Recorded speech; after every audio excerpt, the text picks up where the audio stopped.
What do you think it takes to have a business run well when everything around you seems to be in flux? I think clarity on how things get done, because if you don't have clarity on how you or your team don't have clear processes, then you're kind of just figuring it out all the time as you go. And that makes it really difficult to, focus and work on the business while at the same time keeping things working in the business. And I mean, I think that's what most founders try to do is they try to do everything at once, and they haven't really clarified for themselves how things should be flowing and operating, and that just creates too much of a reactive mindset. I mean, growing, scaling a business is already hard enough, so systems really make your life a lot easier. It's like one less thing to think about. Sounds like you're coming mostly from the place of how a company operates, not necessarily what they do, but then starting on that one thing, like what are the processes, as you said, and then is it understanding how to optimize those, find out where there's redundancies or room for improvement? Yeah, I mean, I could mention a few areas that are super common that I see, but at the end of the day, every business is different, and there's an unlimited number of things that we could work on when we think about systems, processes, and optimization. So the big part of it is like understanding what is the problem that you should be working on. I feel like when you scale at a good rate, it's because you're actually working on the right problems, because there's an unlimited number of problems. So um, and the way that I and my clients help identify what these areas are, it is via a process map. That's often very helpful. If you do a process map of how you're currently doing operations, then that is usually a great guide and compass to figure out what are the areas that have the most friction point, that are the most manual, that we should explore automation, integration, simplification. But like I was going to mention earlier, some of the areas that I do commonly see where they're almost like some of the areas that are easier to systemize because they're so predictable is in the areas of client onboarding. The way that you onboard a client. Those are because, when a client first signs up, whether that's making a payment, their first payment, or whether it's signing a contract, they're in a position when they're often very excited, and they're very good at listening and doing what you need them to do. So it's almost like the perfect time to tell them, here's what you do, this is the next thing we do. And a lot of those steps are often, like I said, repeatable, predictable. So client onboarding is an awesome place to dive into in the world of automation. There's usually a lot of opportunity there. So, if anyone is noticing that there's something repeatable or predictable about the workflow, they should maybe consider automating that. Is there anything that people get wrong about trying to automate too soon, too much, in the wrong way? Oh, totally. And I'm guilty of that myself, of either automating. So the thing with automation is that not everything, not is not only can you not automate everything, you shouldn't try to automate everything, even the things that can be automated. And so I think the thing with automation is, when you're really feeling comfortable, confident in the process, and you've run it through a few times yourself, then it's a good place to explore automation. I'd be very cautious of jumping into automating a brand new process that you haven't even executed manually by you or your team a number of times, because the thing is now you're working off of assumptions. And Felix Dennis, I believe it was him. He wrote a book called How to Get Rich. Terrible book name, but amazing book, in my opinion. And he said, if there are no assumptions, there can be no error. And that really stuck with me.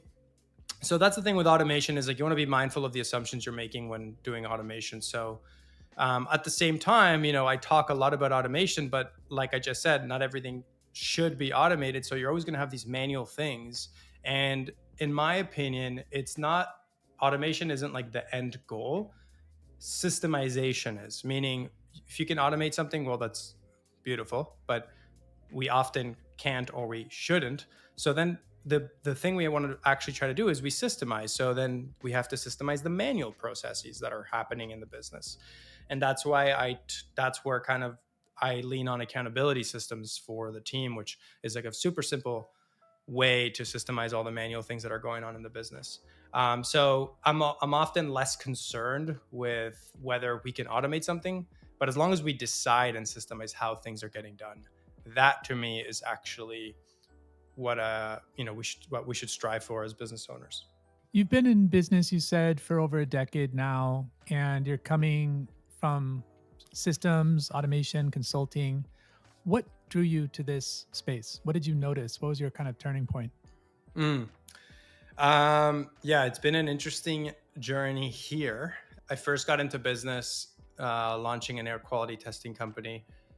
And just because I saw an opportunity, I met a guy who had launched an air testing business himself. He saw some success, and that was like my first exposure I had to business. And I wasn't necessarily like intrigued by environmental testing services, but I was intrigued by business, and that was kind of my first exposure to it. That led me down the business path. That was kind of like the first domino effect that drew me to where I am today. But I think from there, I've always been, for whatever reason, drawn to the operations side of the business. And I actually ended up removing myself from that role pretty quickly, not necessarily intentionally, but just because I was so amused by the ability to systemize and automate. And then from there, the next few years, my ex business partner and I of that air testing business, because I launched one and then I actually merged with him 1 year later. Him and I, we started companies after natural disasters. And so that almost like, I feel like, expedited my experience, my experience, my exposure in entrepreneurship and business, because we basically would start brands overnight. So if there was a windstorm, we would get a website up, we get a phone number, we get some Google ads for some key terms for windstorm, and then we would hire local contractors to do the work. And without operations, there's no way you could do that, because it's like the demand in these sort of scenarios is like, if you just raise your hand and you say, we offer tarping and roof repairs in the example of a windstorm, you would just be over flooded with leads, assuming you can do some Google ads and you know how to get those up and running. And so that was more of an operational problem more than anything. It's not a marketing problem. It's not a leads problem. Now, given these are temporary spurts where the demand is so significant that, like, again, you just have to raise your hand and say, I can help you, and you would be overwhelmed with work. And so the biggest thing was always an operational problem. We did it for hurricanes, for windstorm, for fires in California. And that excited me, working on that problem. And then after that, I started realizing, operations is more of my passion. Became the CEO of an air purifier product that I helped launch during COVID, which that in and of itself was kind of like a natural disaster, because all these dentists needed purifiers in their operatories. So, I really enjoyed solving the problem of operations and systems. And I think I was also very drawn to that in my own personal life. Like I've always been intrigued by productivity and how can I, and technology. So there's something inside that I have for sure that's helped me get to this point. And luckily I've had the exposure that I've had to be able to identify it and figure out how to like double down on that. And so that's what's brought me to today, of just like helping other, more specifically now, online B2B founders, helping them automate, delegate, and then scale with freedom. So I think it's a combination of like loving the problem of operations, and then loving the ability of systems and operations of creating freedom for myself and for people I work with. And that's kind of what happened to me with the air testing business. Like that business ran, I only removed myself from, I took my shares out of that company last year. And so, it was running basically by itself with the hands of another operation, with the help of another ops guy and the systems I put in place. So it's the beautiful thing that operations can give you, that freedom. And without it, I just like, it's almost like none of scaling and or freedom are both, in my opinion, almost impossible. What is your ICP? Like, what does your ideal client look like? Are they in a certain industry? It's a good question, because the thing with operations is that most people have really poor systems. And so in the beginning, I was trying to help everybody. But the thing I teach now, even my own clients, like, you have to get clear on your perfect client. Otherwise, your message is not going to resonate. And it'll be hard to scale. Basically, where I'm at now, it's online service-based businesses. So it's a lot of agencies, a lot of consultants, A lot of firms, I would say those are, and especially a lot of marketing agencies.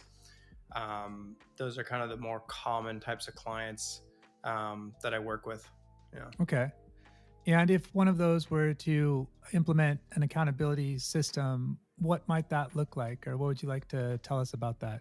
I have like the actual tool I use to implement this doesn't actually matter. What matters here is the framework and the concepts that really anybody can implement in their own business. And so we've talked about automation a little bit. Now we're talking about all the manual things that are happening in the business. That's what the accountability system is for. And so at its core, the simplest way I've learned to systemize any manual process is by answering just four simple questions for everything that's happening. So, for any, you can think about a particular process and just ask these four questions, which is, okay, what is it? So let's think about customer support as just as an example. That one actually comes to mind because the way I came up with this system was when I was the CEO of this air purifier company. I was like, struggling to actually delegate. I thought we needed more people initially to help with the customer support demand. I realized we just lacked some good systems. And so let's take that as an example. So what is it? Okay, it's customer support. So that first question is the what. The next question is who. Who is actually responsible for that process? And there wasn't actually any one person at the time in the example of customer support, but who owns it? Then the next question is when. What's the frequency? So who, what, and then when. I learned that everything, and this is highly inspired by David Allen from Getting the Things Done. Awesome, incredible book. He's the one who got me into like weekly reviews and batching everything into daily, weekly, and monthly, and so forth. And I took that kind of methodology and I realized I can apply it to business, to all of the things that are happening in the business. So most things in your business can be considered a daily or weekly thing. Some are monthly, some are bi-weekly, and there's few exceptions. The when. The last question is, what does done look like? That's the fourth question. In the example of customer support, it was a screenshot of no open tickets at the end of each day. So it's a daily, I call it accountability, right? And so if you can answer those four key questions, you're already ahead of most. The very final piece of my accountability system, although you can use anything to implement it, is a simple submission form system for that done piece. I said in the example of customer support, it was a screenshot of no open tickets at the end of each day. Okay, awesome. Where do they submit that screenshot? Because some people go as far as defining what done looks like. Very few actually have submission systems for the work. But then what happens is now you have to now review all this work, right? So that's kind of creating more work you're creating. So with this method, the accountability system is basically it triggers alerts when things aren't done when or how they should. And so again, that's what allows the founder or direct reports to assume that things are getting done without having to check. It's not that they can't check; they can definitely go in and see. And it's not about also pointing the fingers because I assume that most people are actually working with good people. They just don't have good systems. The truth is that as you scale, things will break. So this is a proactive way to identify the areas that require attention. People, as you grow, people are going to take on more. They're going to start their level of overwhelm will only go up. So this is a good way to identify those things. Plus, it makes it super easy to delegate. When you have everything broken down by those four key questions, then you can just change ownership to someone else, and they own that piece. And that's where SOPs I think are really valuable. If you can associate an SOP to each of these, then delegating is really it's a breeze, really. But unfortunately, most people just think about SOPs, and the SOPs are just the how. So how do you actually know that things are being followed and that they're getting done? And that's what the accountability system kind of does. So, coming up with standard operating procedures, you mentioned some people didn't even have a process map. So, I imagine they might need work even defining what a standard operating procedure would be. Is that something that you help them kind of develop?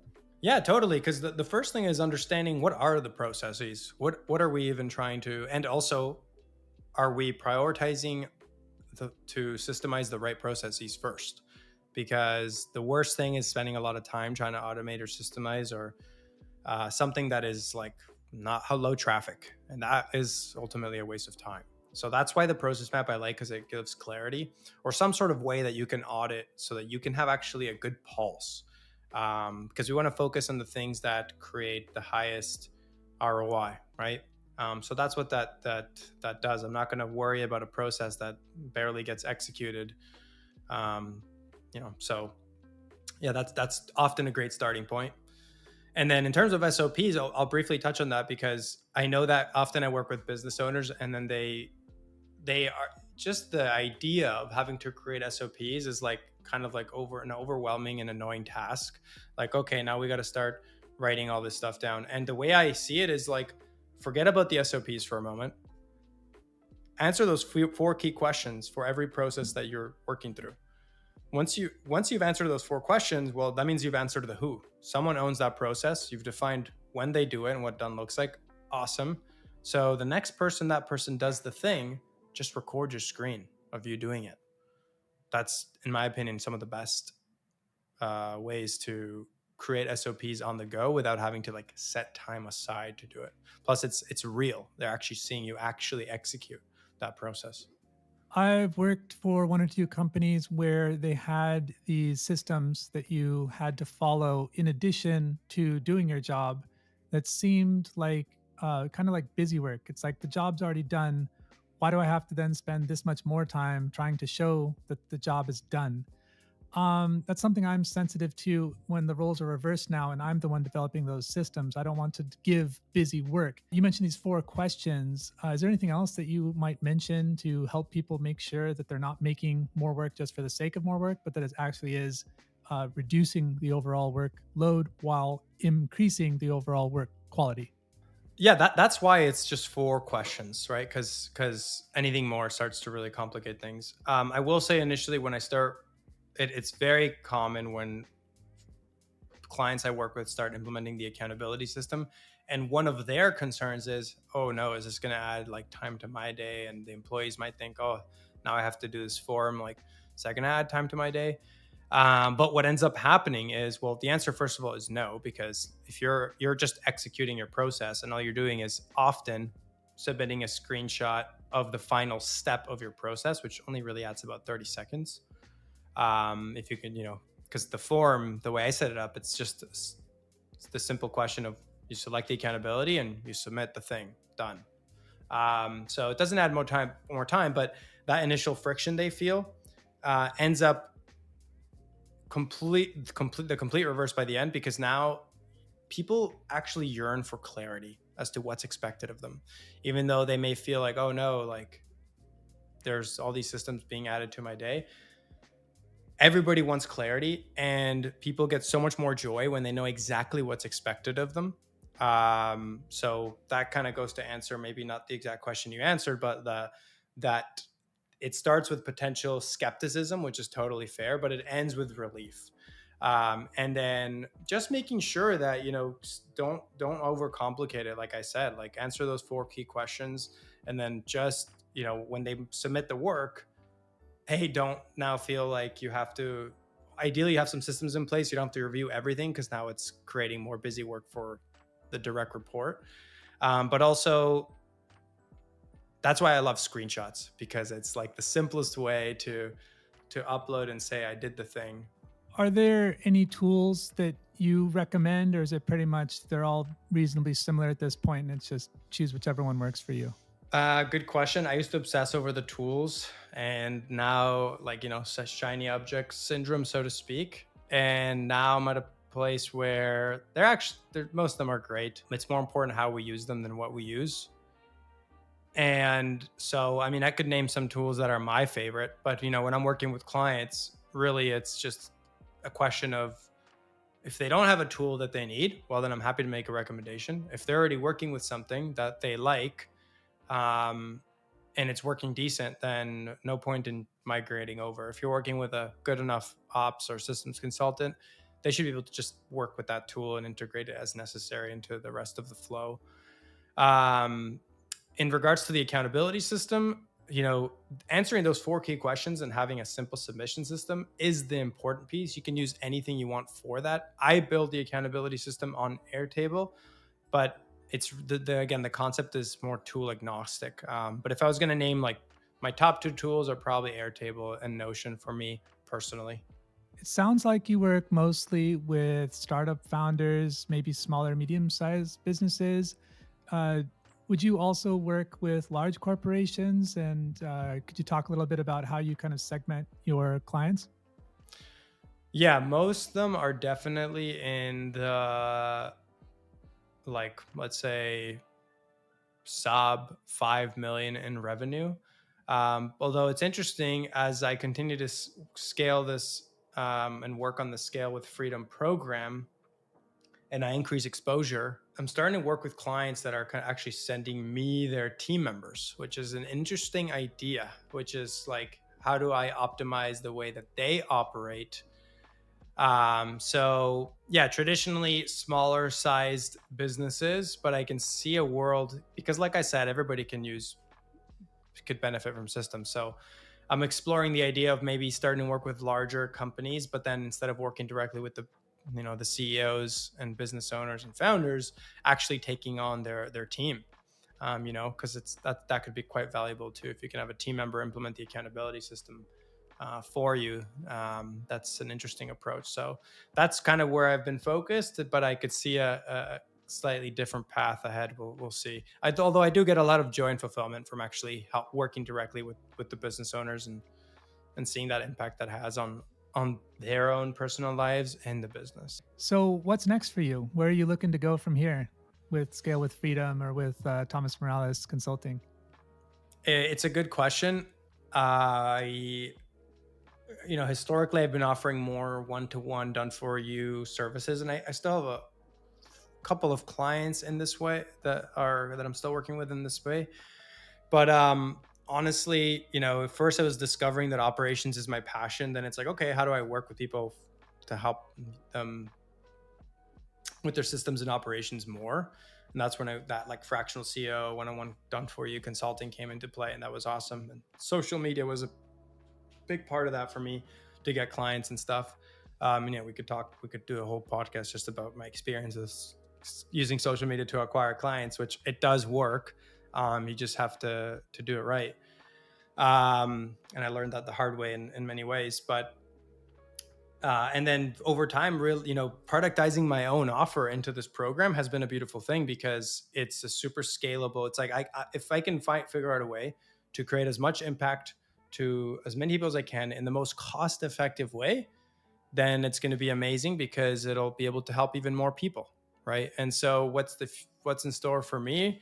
It's a lot more members and a lot more people who have had a positive impact in their business and in turn their personal life, right? Because I'm not just helping people scale, I'm helping them scale with more freedom, which actually has a direct impact on their personal life.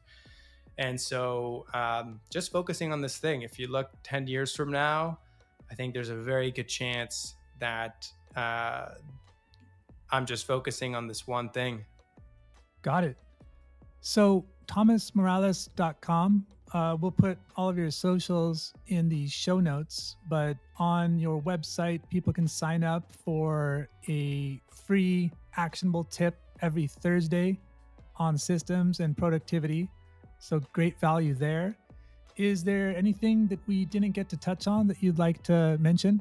No, I think that's it. I definitely dish out a lot of free content that seems to be valuable as per feedback from the audience on socials. But my website links to all of those, and also the newsletter is I've gotten great feedback, so that's a great way. And also, not only that, all the posts that I've done are actually listed on the site. So if there's a particular keyword, or if you want to think about automation or delegation, if you do maybe a command find on my newsletter, there'll be probably tons of content on the matter. But if anybody does sign up for the newsletter and they have a question, if you reply to that email, it literally goes to me. So I'm happy to answer any questions people have as well. Great. Well, thank you for sharing all those great insights with us today. And I'm a believer in operations and scaling with freedom. So look forward to seeing you grow as well. Awesome. Thanks for having me.